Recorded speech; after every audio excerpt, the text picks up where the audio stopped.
अस्सलामुअलैकुम। आज हम फसलों के बारे में पढ़ेंगे। चंद फसलें तवील मुद्दती होती है और चंद मुख्तसर मुद्दती होती है।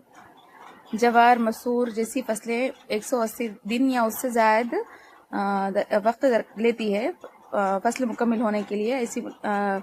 ऐसी फसलों को तवील मुद्दती फसलें कहते हैं। और चंद फसलें जो है 100 दिन या उससे कम वक्त लेती है फसल मुकम्मल करने के लिए। ऐसी फसलों को मुख्तसर मुद्दती फसलें कहते हैं। ऐसी फसलें जो मौसम बरसात में उगाई जाती है इन्हें खरीफ की फसलें कहते हैं। अरबी में खरीफ का मतलब बरसात के होता है। चावल, हल्दी, मिर्च, गन्ना, जवार, कपास, मूंग वगैरह खरीफ की फसलें हैं। और ऐसी फसलें जो मौसम बरसात में उगाई जाती है जो कि अक्टूबर तक जनवरी में, इन्हें रबी की फसलें कहते हैं। रबी का मतलब सरमा का होता है। इस मौसम में गेहूं, मकाई, कोतमीर, मेथी, बारले वगैरह जैसी फसलें